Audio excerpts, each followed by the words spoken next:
Hey everyone, just letting you know about a podcast that I listen to all the time. It's called Famous Lost Words. It's created by two really good friends of mine, Tom Jokic and Christopher Ward. It's a podcast that features long-lost interviews with incredible musical artists, all throughout the ages in all different genres. I personally guarantee that you will enjoy every single episode as much as I do. Once again, it's called Famous Lost Words, and it's available wherever you get your podcasts. Welcome to Women in the Music Industry, the podcast that shines a spotlight on the remarkable women who are breaking barriers and making their mark in an industry that has long been dominated by men. I'm your host, Rob Wells, and I'm thrilled to have you join us on this empowering journey. Each episode of this podcast will be dedicated to exploring the inspiring stories, accomplishments, and struggles of the extraordinary women who have defied the odds and made waves in the music business. Together, we'll delve into the journeys of female artists, songwriters, producers, musicians, managers, executives, and all those who have helped play a pivotal role behind the scenes.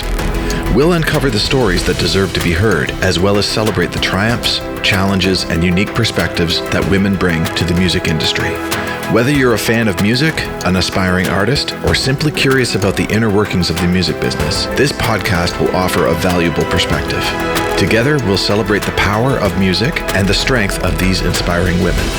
So join us as we amplify their voices and together pave the way for a future where women in the music business are no longer the exception, but the rule.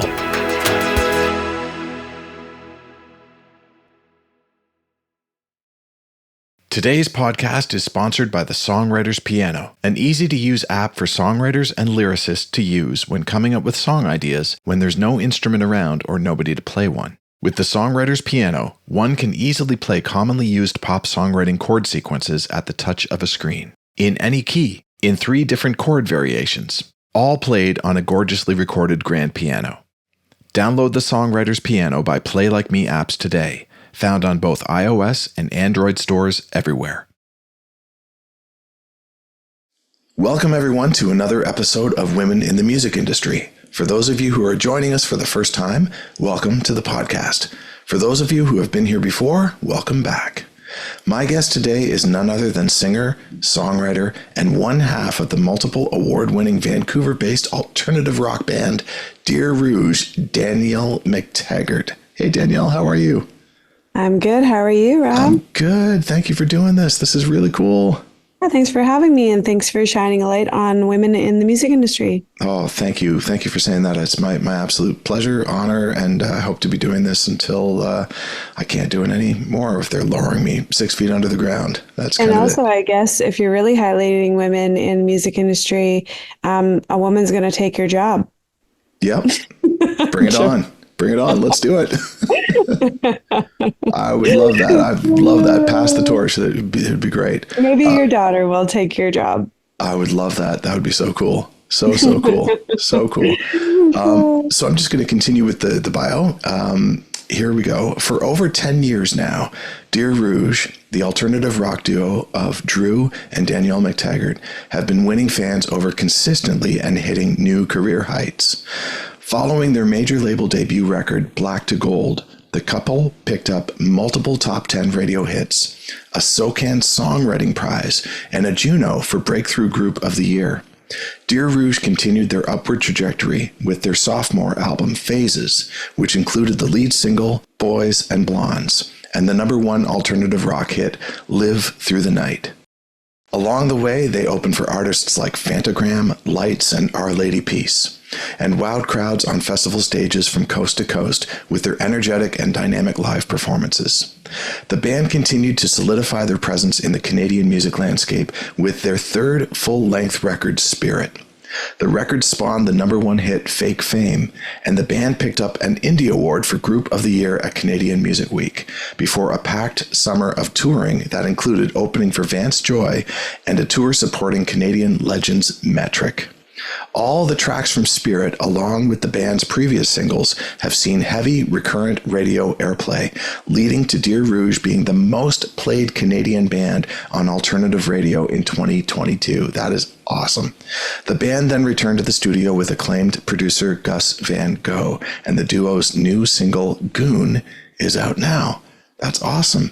Danielle, it is so cool to have you here. I just feel like a little kid in a candy store right now, being able to talk to you about all of this. So thank you so Wow, much. that means a lot. Yeah, it's amazing to have people care about what your thoughts and opinions are. It's honoring and humbling, and I love it. So thank you for having me. Oh, it's great. We're all ants on the anthill doing our thing, and it's great to champion people and to Yeah. just say you're doing a fantastic job in this world, and you're following your dreams and your passions and all of that. And hopefully this episode will help somebody else follow their dreams and passions as well after they hear you speak. Yeah, we need a lot more of that. And it's very cool because I often feel like it's one of my sort of mantras or missions in life to encourage people to dream and not give up on their dreaming, because for some reason as we grow up and get older, we just kind of think that those dreams aren't important anymore, and or we the things that we used to love, or I often hear people say like music is the one thing they don't do anymore, even though they used to love it, because now they're older and have more responsibility. And I'm like, why? Don't drop the things that make you you and that make you passionate about life. So I love talking about the topic of not giving up on your dreams and your pursuits. That's awesome. I sit there and I watch my two youngest, and they love to sit at the table and draw. And as they draw, they're singing the entire time. Oh, I love that. The coolest thing, like just having two art forms together at the same time while their Yeah. imagination is just running wild. And I heard this thing the other day that said all kids are born artists. Like they really are. And it's just what happens is that society and the education system kind of erodes that over time and tells you that you're doing things incorrectly, or, it's a series of tests that tell you whether you're right or wrong. And if only we could just nurture that whole thing of just be wrong, make mistakes, have fun, be that artist, that inner artist, that dreamer, that person filled with imagination. There's a book that I love. It's called Big Magic. Have you heard of it? Mm-mm. I think the author is Elizabeth Gilbert. Okay. She wrote Eat, Pray, Love. Oh yeah. She's a great author, but the book is basically that, like, when did we stop thinking that we are all creative beings? Like, just because you're an administrator doesn't mean you're not creative. Just because you're, you're a tax man doesn't mean you don't think about the world in a creative way. We're all creative beings. Absolutely. We all have something specific and unique to say. And I think, like, yeah, that makes a lot of people, when you believe that about yourself, your life is just enhanced because you're a maker, you're not a taker. That's right. That's important, to human beings thriving, that's important. Yeah. Yeah. I had a plumber over the other day, and I said to him at the end, I just said, you are truly an artist at what you do. Like I just said, like there's a lot of people who would have just like come along and just done whatever, but like you cared about the way that the pipes were going to look after you were done. And like you made like art out of it and made it like the most streamlined way that it could possibly be. And then it actually looks attractive afterwards. And I thought that was so cool that you could add creativity to something like plumbing. But of course there's creativity in everything. And there's so much value in the word art. Like, I often find that can be like a snooty term to some people. Like, artists can be snooty and stuck up when they're full-time artists, when they have this level of excellence they're going for. But actually, so much of life is art. If you look at like a ladybug and its design, it's like, that is so intricate and special, and that's art. Or I don't know. I don't like being snooty about the word art, because art is subjective and everybody knows that, and music is subjective and everybody knows that.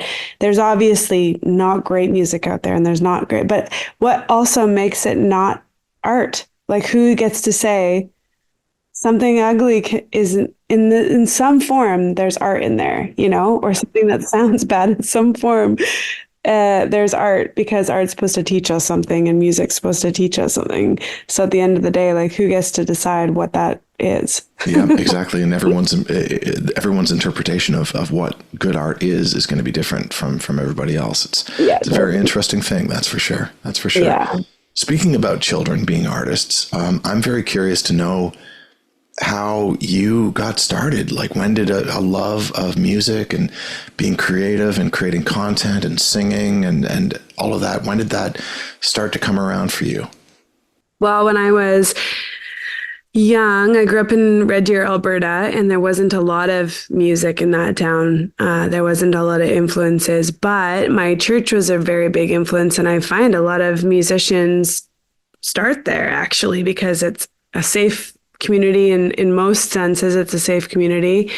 And for me, it was, for the most part. And I could try singing in front of people. My mom sang in front of people, so I saw her sing old classic hymns and things, like "Oh Happy Day" and some of these songs that like she got to explore her vocal chops.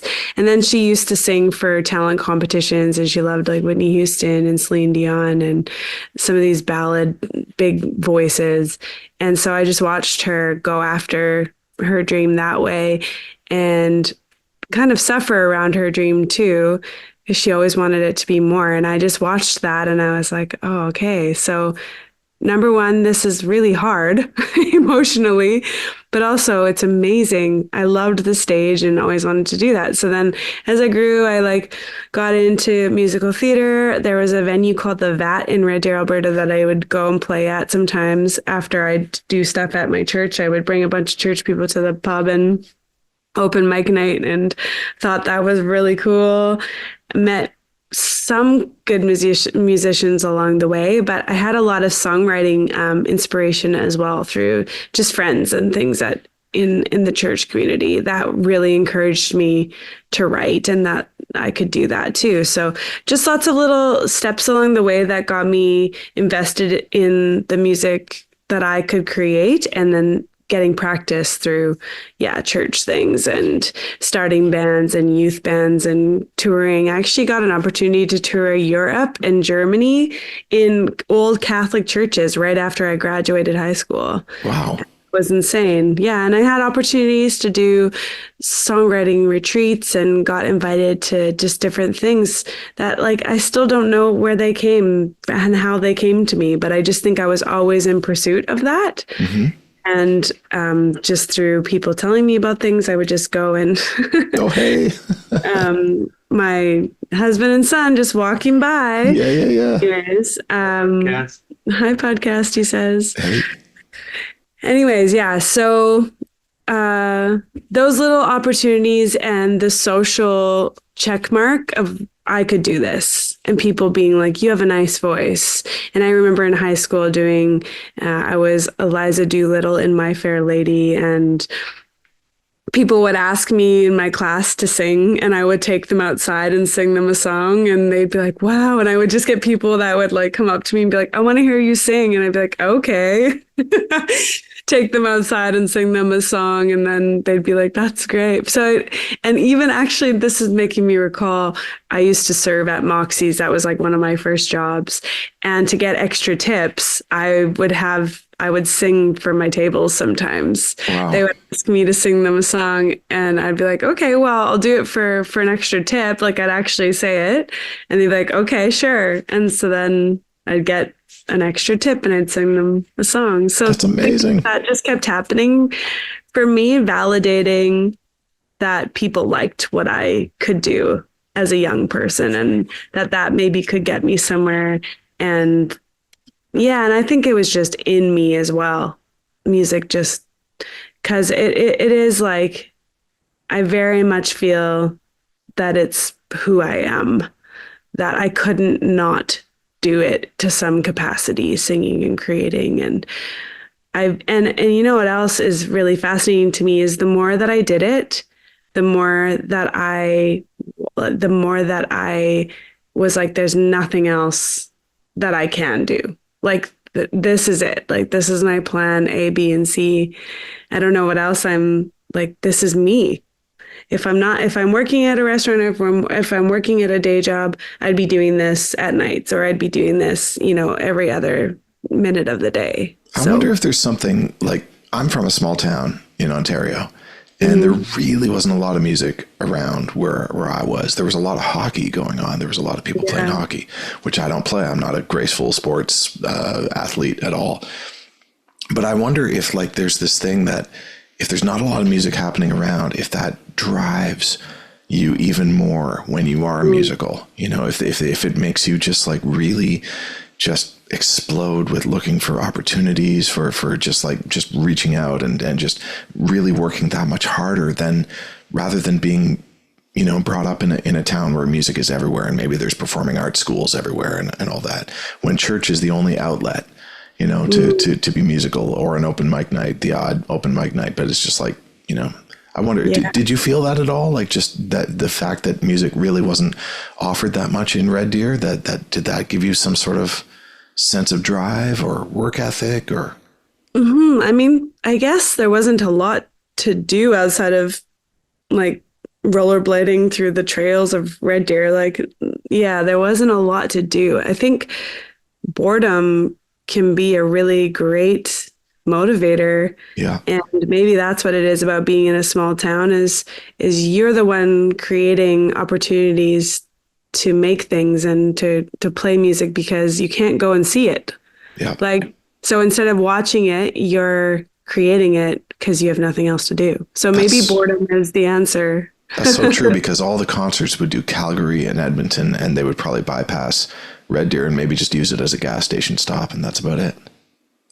So Bose, Red Deer is an amazing venue that just opened up, and not long ago it was there, but it wasn't doing live music. And Brennan, our friend, he runs it, and I knew him way back in the day, but there was no live venue in Red Deer at all. And now Bose is incredible. Like, it's one of the best venues that like bands from all over the country love to go. And I was like, oh, this would have changed my life if I had it growing up. Yeah. But that just wasn't there. But thankfully now there is a place that bands stop off and they get treated really well. And like Grandson played there recently. Like, they get really good bands. Like Rain Maida and Chantal Krivietsa stopped there, and like just a bunch of artists stopped there. It's really popular now. That's amazing. I know. If only it was back there when you were younger, right? And just same thing with me with my small town. There's now a school of the performing arts there. And nice. I just wish that there was something like that. But then again, here we are. Like, we are the products of how we grew up and everything. And maybe that boredom and just that lack of musical opportunity just led you to where you are.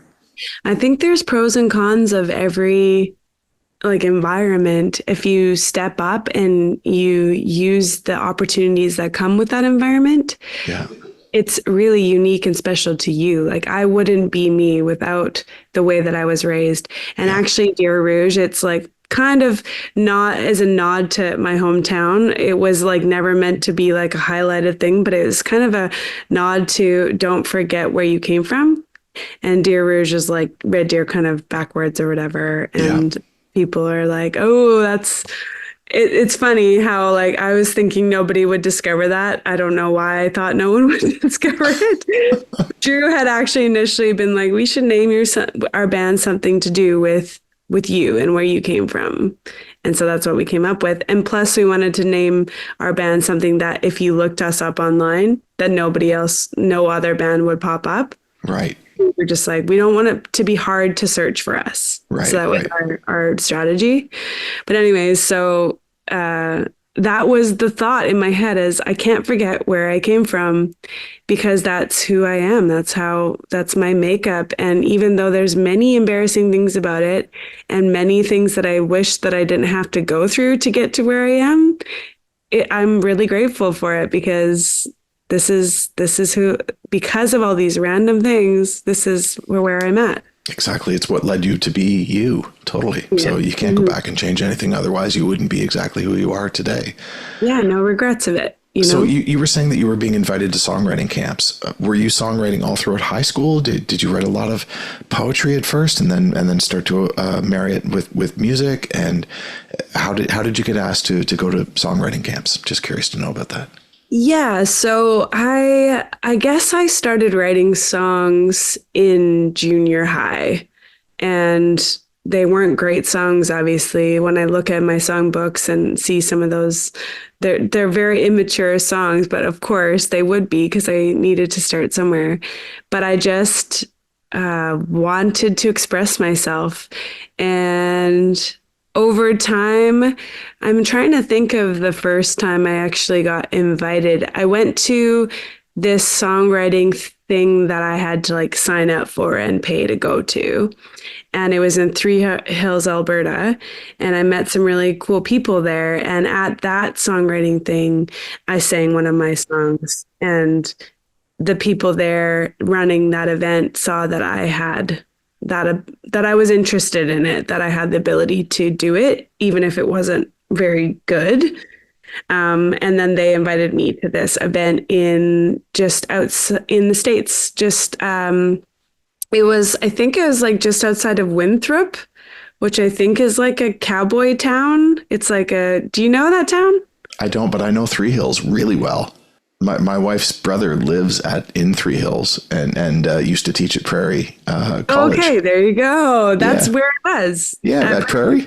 Yeah. What a small world. It was all through like church stuff, right? At that time, that was my outlet. So yeah, everything was connected to that. And so, but these people were songwriters from Nashville. So I got introduced to a bunch of other songwriters that were writing like as a profession. And then when I was 16 years old, because of just this risk-taking personality I had, I spent some money and went on a flight, rented a car, and just went around by myself and did a bunch of songwriting by myself. In Nashville in Nashville, yeah. Wow. Because of this songwriting thing in Three Hills that led me to these people in Nashville, and then I just was like, I'm gonna go.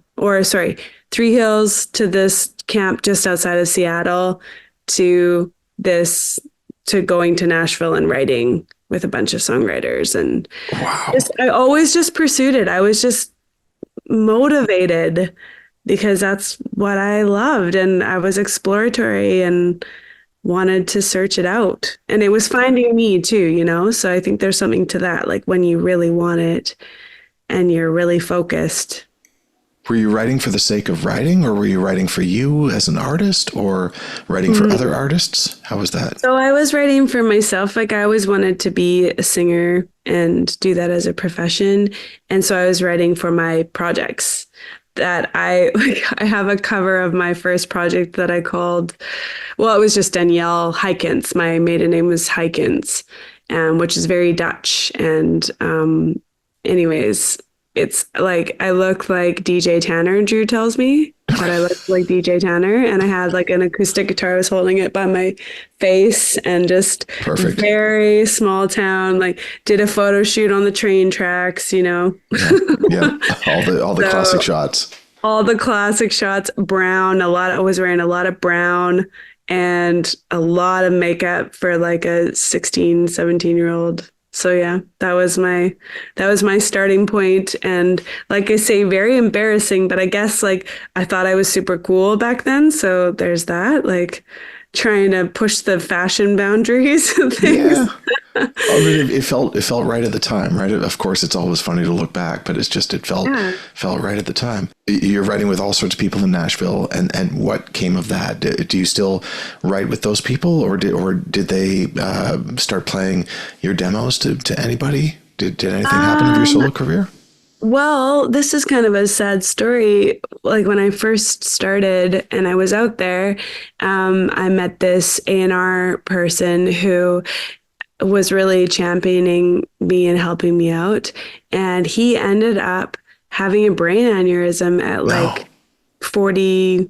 I don't even think he was 40. He was super young, had young kids and passed away. So nothing came of that. And at that time, it was all like there was a very thriving Christian music industry. And my mom worked as a distribution rep for this Christian music sort of across Canada. She just would go and distribute music. And so a lot of my connections in the music industry were based on like Christian music industry connections. So that's kind of where I was heading in the beginning.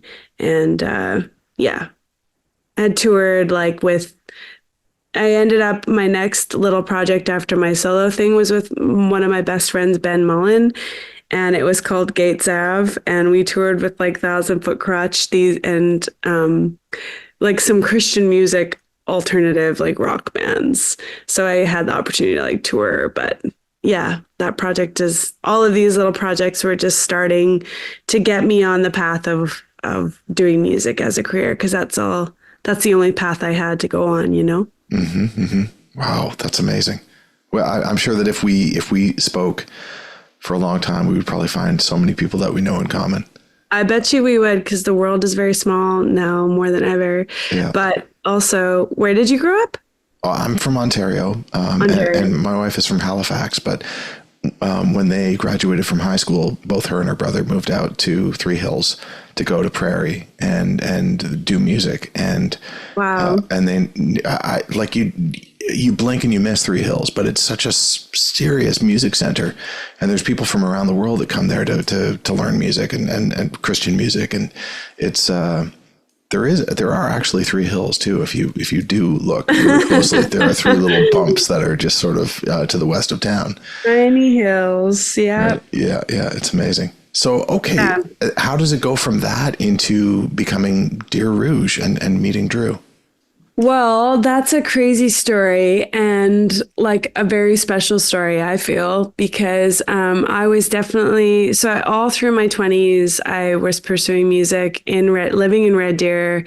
I was doing a lot of music at my church still, but like wanting to make music and go out and tour with it. And so I right out of high school, I went into like music school and I went into Bible college at the time. And then from there, I would just go on tours, and I got like I said, the opportunity to go to Europe a couple times and sing and go in churches and like Catholic churches across Europe, which was amazing. And then like I started Gates Ave with my friend Ben, and then that kind of stopped just based on the time of the project being over. And then from there, I went into this project called L, which was me and this other guy. And this was a horrible, horrible experience. And like it was just a defining moment in my life because I just didn't know anything about the music industry. Like I had no mentorship at all. There was no women around me that actually were doing it as a career. Like it was barren and sparse for any input to me. And I didn't know about any like Music Alberta or Music BC or anything around like support system. I just had no direction at all other than my church surroundings. So I was very much in this bubble of a world. So then I met this person that I ended up doing this project with, and I called it L, and I was like, this is going to be my solo thing. I'm going to find people outside of my circles to try to help me write and create and produce.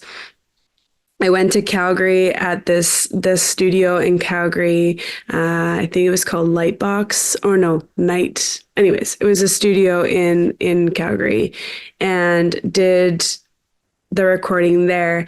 And through this process, just kind of like got so wrapped up in it. I had friends who were investors.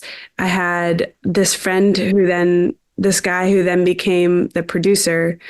And it just kind of started unraveling that I wasn't in any driver's seat. I was just the artist. Long story short, there was a bunch of money that went missing. The relationship I had with this other dude was just so toxic, and I just didn't know who I was. I had, dad issues and didn't know myself at all, and came out of that just completely broken down. And at that point, I was just like, I don't have the guts for this. I don't have the know-all, I don't know anything. The wherewithal is what I'm trying to say. I don't know anything about the music industry. I just want to make music, and classic just chewed me up and spit me out the other side with tons of debt. Finished the project, toured it, but I was just indebted to these people that were my investors. Oh. I was just heartbroken because feelings were involved, and it was just not positive in the end in any way. So many tears over it. And I ended up touring Canada in high school, just trying to make money to send back and trying to make the project work. And it just didn't sound good. Nothing about it was good. It was just all bad. I'm so sorry. And, thank you. Yeah. And so then long story short, I ended up just being like, this is one of the reasons why I moved away from Red Deer, though, was because I just didn't know, I didn't want to live there anymore. I didn't know how to pursue anything outside of, it was just a really tough place to live at that time. Mm-hmm. But I actually met Drew in that season of my life.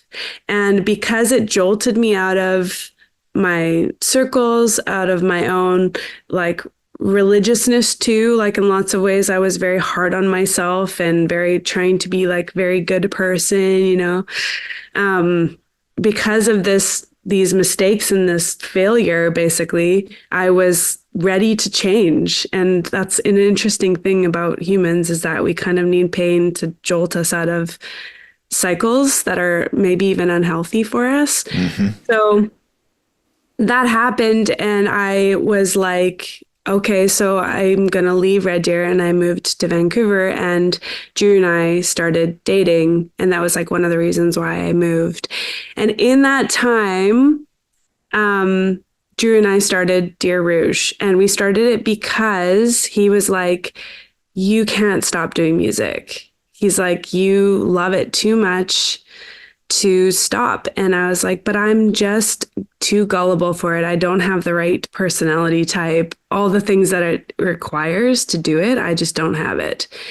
And he's like, yes, you do. So basically he was like my little, my encourager, my angel to help me just not stop. So Dear Rouge started, and I just like basically healed through it, cried my way through it, because I just had so many scars from my past project. We ended up taking a big fat loan out of the bank, and to us it was massive. And we paid off the investors to what we felt was fair, and walked away from that guy. There's a funny story about that dude too, but anyways, he doesn't need any of my time. He was just a horrible person through that whole thing. Now let's move on from him. We don't need to. And you know what? Like, I wasn't great either. I didn't know how to say no. I didn't know what I was doing. So in the end, you're just like, there's so many mistakes being made, right? But yeah, so then because of that project, though, Dear Rouge exists. And we did it just for fun. It was so organic. It was so important to just do it. So then when we were dating, made Dear Rouge, and then Drew and I just shelved it. We just did it for fun. It was like, we just want to make fun music, and that's that. And it was a really great process. And then we got married. And so when we got married, we were like, okay, well, now we're married. And if, music comes up, then it comes up, and that's great. And then we saw this contest called the Peak Performance Project. And the Peak Performance Project was a radio contest in Vancouver. And in Vancouver, it was like very much known, like, because all the bands were applying for it. Because if you won first, you won $102,700, which was the radio station's. That's a massive amount of money to win from a radio station. Yeah, it was a Jimmy Pattison event, which, like, Jimmy Pattison is a wealthy dude in Vancouver that's been around forever and wanted to support the arts. And and his radio station was the Peak, and that was one of his many radio stations. And anyways, so we just one day, Drew's like, do you want to apply with our project? And I was like, well, I guess we can just see what happens. So we hit all the little requirements, made a music video, made a website, watched our own music video. So it looked like we had fans. We did TBD dates on our website just to look like we were something active. Drew's in business, so his brain started working of like, how can we stand out? And we did all of these little things.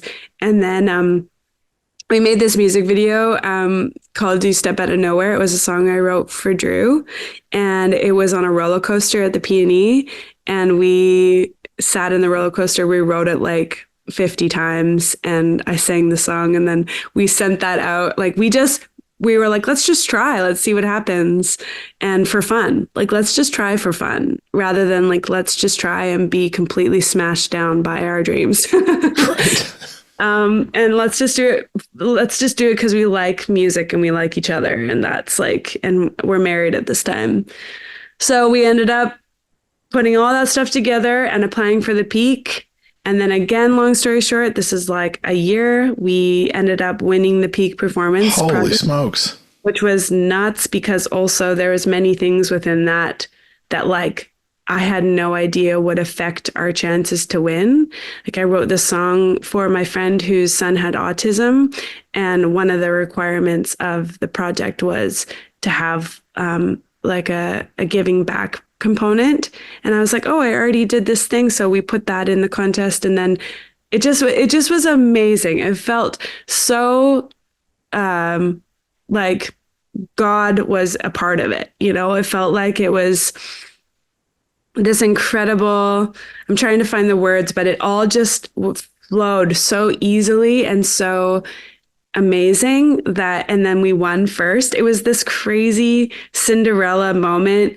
And we got this big check and there was confetti, and I was just like, and this was like a year, even less than that, like 6 months after we took a big loan out, paid off the past debts.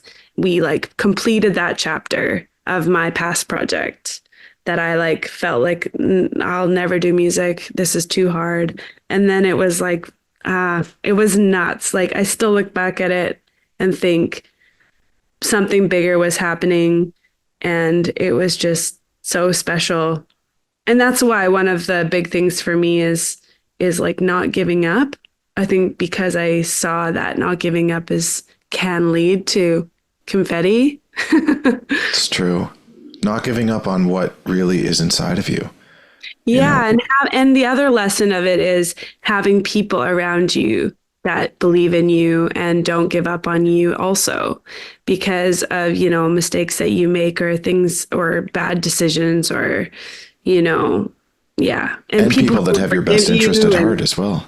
Yeah, that totally. And I think that's something we all need is the community of people who support us. And if we don't have it, go looking for it, you know, because there's people out there that really will like help you get to your goals and want to achieve them with you, you know. And I think Drew and I being on the same page of loving music and loving each other, like those two things are just really powerful and ended up being what we needed to succeed in music.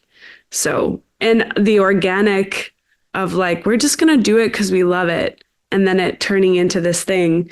And like, after we won, then we were like, let's use this money because you couldn't use it for yourself. You had to use it on your career. Yeah. So we used the money. There was no trip to the Maldives or anything like that. No, there was no big trip to Hawaii or anything. Right. So we ended up using the money to push our song to radio. And that was I Heard I Had. So that was the first song that got radio traction. And we also used it to buy like a tour van, and we started touring and playing to nobody. So again, I was like, okay, this is really hard. Like I remember being in Ottawa and there was just nobody at our show. I think there was 3 people, and we had like a light set up. We were working so hard. And that show, we got this message on our phones saying, you're getting added to the Ottawa station. And we were like, yay, we were high-fiving and everything. And then from there, our song like just started catching fire. So even in our efforts when we won the money, it was not easy. Like we had to stay focused, and I had to still be like, you know, my PTSD from my past was kicking in. You know, why am I doing this? Like I was the only girl out there too. Like there was no no support system for the females, you know. It was always men in engineering, men in sound, men in producer that were producers, men, you know. So there wasn't a lot of support, but I still was like, I just want to do it. My passion over my fear was just too strong to want to change my course. What's nice is that you had Drew beside you the whole time. Yeah. Somebody Yeah. that you can talk to, and somebody that you can share everything that you're feeling, and to have that support, and someone that really truly loves you and is not trying to use you in any sort of way. It's with past projects that you had where people didn't have your best interest at heart. That must have been nice. But yeah, it's lonely being the only female out on the road, I can imagine.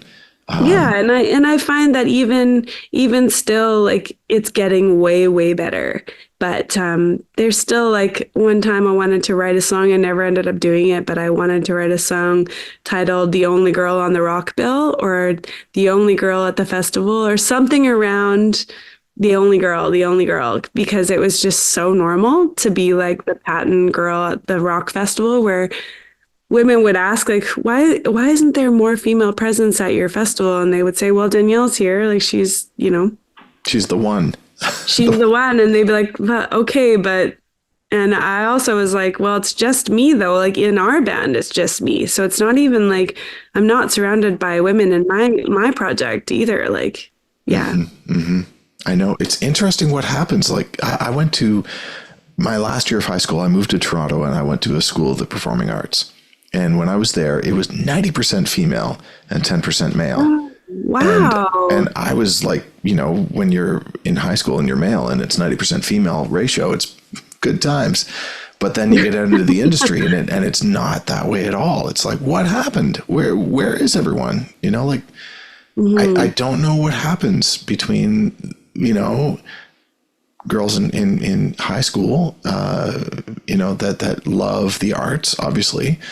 Music just seems to be something that a lot of people don't venture into that are female or identifying as female. It's interesting. I teach at Harris Institute, and I'd be amazed if I have one or two females in my class every semester. I'd be so thrilled, but it's mostly male dominated. I can't wait for it to change. I can't wait. I'm trying my best to do everything in my power to be a support and to be a part of the Women in the Studio project, this podcast, any little thing that I can do to just get more and more and more females out into the industry to be working in the industry in all different roles. Can't wait for it to change so that you don't have to go through something like that and be the only female on the bill. Yeah, I think there is, I mean, I would like to say that it is shifting, but I don't know. I still think it's very lopsided, especially in the production and songwriting realm, in engineering realm, more than, like, I think artists are it's kind of leveling out maybe more in that way. But I haven't looked at the stats lately, so I'm not entirely sure, but yeah, like bands like the Beaches and some of these Canadian bands that are starting to get more traction, I think it's showing that we're ready as a world for that to happen, There's a great record by Tegan and Sarah. I think it's called Hey, I'm Just Like You. At least that's one of the singles that's on there. And the entire record, everybody that worked on the record is female. And it's so good. Yeah. And I hate saying this, but I really do feel it. It has a different vibe. It has a really different vibe to it, and I love it. It has such a unique energy to it that I've never heard on any other record. That I think, like, it's just like, I need more of that in my life. I think the world needs more of that in there, instead of all this music that comes out that's so male dominated, where the producer is male, where the songwriters are male, where the engineers are male. Like, just, I think that it's needed. And as you say, it is changing. I don't know how quickly it's changing, but just please bring those changes on more quickly. Yeah. Absolutely. Yeah, there's just, like, such a natural sensitivity that women possess, and an emotional intelligence that's just kind of built into our core. And I think that's so special. Like when you hear like a Stevie Nicks or, you just hear these beautiful women's voices and it's like there's something so special about the way they see the world. Yes, absolutely. Absolutely. Yeah. So you get picked up by Ottawa. Your single starts playing everywhere across Canada. What happens next? From there so from there I heard I had started to get it traction and I think it got to number 2 on the radio charts and we were shocked and so happy. And then from there we got signed with Universal. This A&R rep named Fraser Hill, he was very important to that. And Fraser we got rocks. signed. I love Fraser. Yeah. Oh, you know him. Oh, Yeah. yeah. He's great. He had such a great when he was working at Universal, we just run everything by him. He was just his ears are amazing. He's still doing music and A&R in his own way. Yeah. But yeah, so he really liked us and we loved that we got to sign with Universal because then their radio team picked Black to Gold and that song got to kind of pushed us into another level. And at that time, Spotify came out as well and we got in with Spotify before it was what it is now. It was a little more sparse in Canada for artists who wanted to be streamed. But like we kind of just knew that's the way the world was going and we're like, put us on there, like put us on whatever you want. We want to get heard. Mm-hmm. And Black to Gold kind of, that was one of the songs that just sort of started to get away from us where we were like, people are listening now, like without us having to push it. Wow. And so then Black to Gold happened and then the Junos happened and we ended up winning a Juno, which was incredible. We won Breakthrough Group of the Year. That is huge. Yeah, so that was crazy. We got to perform on the Junos. Like it just started happening where we were like, okay, we are an artist in Canada now. And it was definitely, you know how they say it's not an overnight thing, but then it happens. It almost feels like it does happen overnight, but you've been doing it for how soon after winning the radio contest to winning Juno for Breakthrough Artist? I heard I had radio. Yeah, so we won the radio contest. Peak performance. We won. I don't know, 2 years before that. Wow. That is kind of like breakthrough, like or breakneck pace. Yeah, it was very fast. And once we got on the radio, like with I Heard I Had and Black to Gold and just kind of getting out there and doing more opening for Fantagram, stuff like that was just huge for us to be taken seriously. And then the Junos, and I felt like we performed really well. Our little snippet on the Junos, we had a great time doing, and then we won, and it was in Calgary, which was so special because my family was all there and they knew, the story prior to this, obviously, and we're a part of all that heartache and those losses. So to see that moment also, and were any of your investors in the crowd as well? Or any of your previous investors? Yeah, one of them was not the previous one, but yeah, people who were supporters of me through some of the hard stuff. That's good. They were there, and even those investors cheered me on, like amazing people to forgive and to put it behind us and to move on because they're friends. So it's like cool. Yeah, it's very neat how it all, I feel very, what's the word I'm looking for? I just feel grateful that everything ended up being so positive. Yeah. What's it like to have all this attention, to get signed to Universal, to be Breakthrough Artist of the Year, and then have to create album number 2? What kind of pressure is that? I'm the kind of personality that I just keep moving. I don't sit too much in, I'm not a perfectionist, I don't think at all. Like I want things to sound good. Maybe I'm a perfectionist when I'm stressed out, but nothing really good comes of that perfectionism. So I don't lean on it too hard. I think I just let myself be. And I gave myself a pretty good like talking to in the beginning of getting in front of some of these A&R people and trying to impress the music industry. I remember having this epiphany that I can't be more than what I am right now. And just having a freedom in that. This is the stage that I'm at. This is the wisdom I have. This is the experiences I've had. This is how good I am at singing. And I can't force myself to be better than, I can't like think hard and become better. Like I have to just keep doing it and practice and all these little things, the little steps along the way. And it set me free so much when I actually got that in my mind. I'm just going to do the best that I can do now is basically what had set me free. So when we record, I just think about that. Like, you can't be better than what you are. I've never heard that being said before, but I love it so much. I can't be more than I am right now. Yeah. It's almost just a self-acceptance, really. Like you've done all of these things to get to this point. You'll be ready at some point.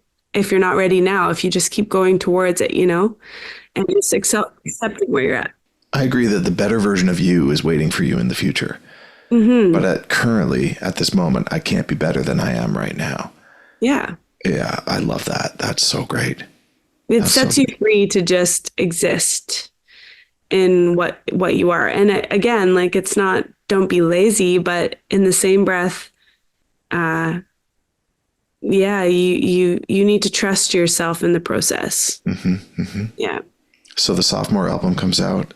The sophomore album comes out, and we just did our best. We had this studio space in Richmond that we were working out of, and just writing songs in that space. And then I think one thing that was a lot of pressure was writing the big song, because we had Black to Gold and we had I Heard I Had, and these songs that meant a lot to us in Tongues. And those songs were like, we knew they were strong songs. So we're trying to, one up those. I guess that was in the back of my head for sure. So we would do a bunch of writing things with other people. And I don't know how, like we did get some great songs. We got Little by Little, we got Stolen Days, we got some really great songs. But I think that was the lesson we learned from the sophomore album was like, you never started writing with all these people. Why do you need to write with all these people? It's like, you just trust yourself and you're writing. And back to like, just self-respect for your own craft. I think that's what we learned in the phases during that season of making phases was go back to you. Mm-hmm. And like I love collaboration. I love working with other songwriters. It's such a wonderful, palpable energy in the room when you're with people that are trying to find great ways of doing things and saying things. And that's exciting. But it's still your music. Mm-hmm. So in that way, you need to own it, and you can't give it to somebody else to do for you. And every time I try to get somebody to do the heavy lifting, I end up not enjoying the song that I've created or feel like it's me. So you almost need someone to come in and see what your 100% is, and then just sprinkle 10% on top of that. Rather than coming in and saying, I'm going to take over 50% of this process and write something that really doesn't feel like what it is that you'd like to do, your sound and your vibe and all that. And I also think that if you're in a songwriting session and nobody's asking you as the artist any questions, that's a bad place to start. That's a really bad place. Like they're not just, I don't know, I just feel if you're a good songwriter and you're a good collaborator, you're finding out what that person wants to say and how they want to express themselves more, and push that and highlight that, make that fly, rather than kind of the egos that get in of like, I can make you big and this is what you got to do. And this is, and that my project that failed, was kind of the recipe for disaster, was somebody trying to tell me what I was. And then me just being like, okay, I guess you're right. Like, I guess I should be more like that. Or, it's just those self-doubts. And then, so anybody you collaborate with should be asking a lot of questions, I think, at the end of the day. And one lesson I've learned for sure is people that care will do a way better job than somebody you're begging to work with you. Oh, yeah. No, no, no, no. Don't ever Yeah. beg. You should be working with people that are absolute massive fans of what it is that you do. Yeah. Or That they they get love. it, or they, yeah. Yeah. Or that they just like, they feel so lucky to be working with you and that you feel lucky to be working with them. Like it's a Yeah. good vibe. But to not ask the artist what's on their mind, Yeah. what they're passionate about, what they want to sing about, like I can't think of a worse existence than always hopping on stage and singing a song that means nothing to you. Yeah. Right. Yeah. Like you're not going to champion that song ever. No. You won't ever want that to be a single. I remember hearing about Tina Turner hating the song What's Love Got to Do with It, but it was forced upon her to sing it, and it became her biggest single, and she had to sing that for her whole rest of her life. Yeah. That's a lesson right there. Yeah, it's a bit of a curse to have that, I think, happen. So many albums later, and you are now a mother. You are a parent, which is brand new. How is this going to be changing how you handle going forward with the music career and making records and touring and things like that? Or have you given it any thought? Yeah, I mean, for sure. We just released Goon, a new single. We released it March 8th, and the music video is coming out tonight, actually, which is pretty exciting. It I'll looks watch awesome. it. Yeah, thank you. It's yeah, so we recorded last year when I was like 7 months pregnant. We did a bunch of festival dates, and I was recording while being pregnant. It was crazy. Wow. But I knew, I was like, okay, anything I did before, like my doctor said, anything you did before, you can do now. And she told me this lady at 9 months pregnant ran a marathon. No. Yeah. And so I looked, and it's crazy. You should look it up. It's nuts. Is She's there like, video of that? I don't know if there's video, but I just saw the article about her and saw some pictures, and I was like, that's nuts.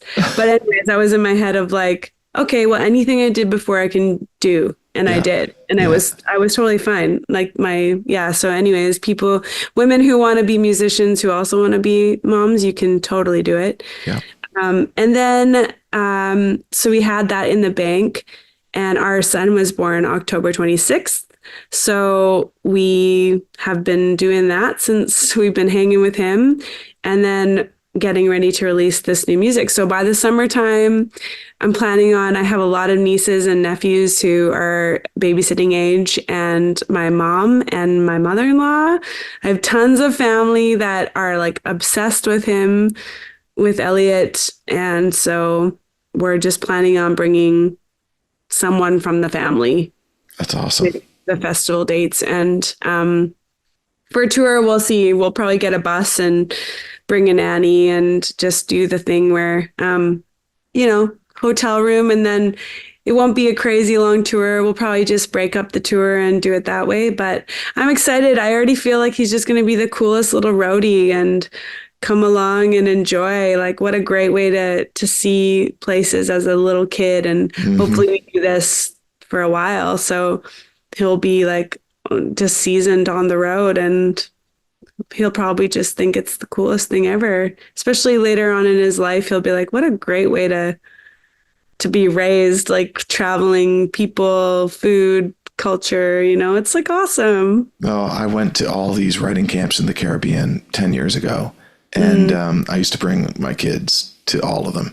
And we would just like organize it that we'd all fly down, and then we'd take over part of the hotel or whatever, and they'd just be there, and dad would be off writing songs all day, but then there in the morning and there in the evening and everything. And then they got older, and they it turns out that you can't miss school at certain times, as you get into grade 8, grade 9, right around there, leaving school ends up becoming a bit of an issue in there. But while they were younger, it was awesome just traveling around, going here, there, and everywhere, and going on tours, and they got to meet so many artists that I've worked with, and it's a lot of fun. I can tell you're going to have a blast with your little guy. Yeah, we're really excited, and I think I just lots of good memories will be made. That's awesome. That's awesome. Danny, I want to be very respectful of your time, and I thank you so much for being part of the podcast and giving us some of your time out of your day. And I would just, they're back. They did their walk. The fam's back. That's right. That's right. Oh, I love those carrying things when they're in the front facing out. It's the best. Hands free. Hands free is the way to go. Hands free. Yeah. I guess if we could just end off just with if you have any words of advice for the next generation of females or those that identify as female that would love to be the next Danielle McTaggart. I think my advice would be to trust your instincts, trust your heart, and don't let people make you question that. It's your superpower being who you are. And so lean into your femininity, lean into your emotion, lean into your instincts. And then I would also say, get a great mentor. Try to find somebody that you can trust. It doesn't need to be a woman, although it would be awesome.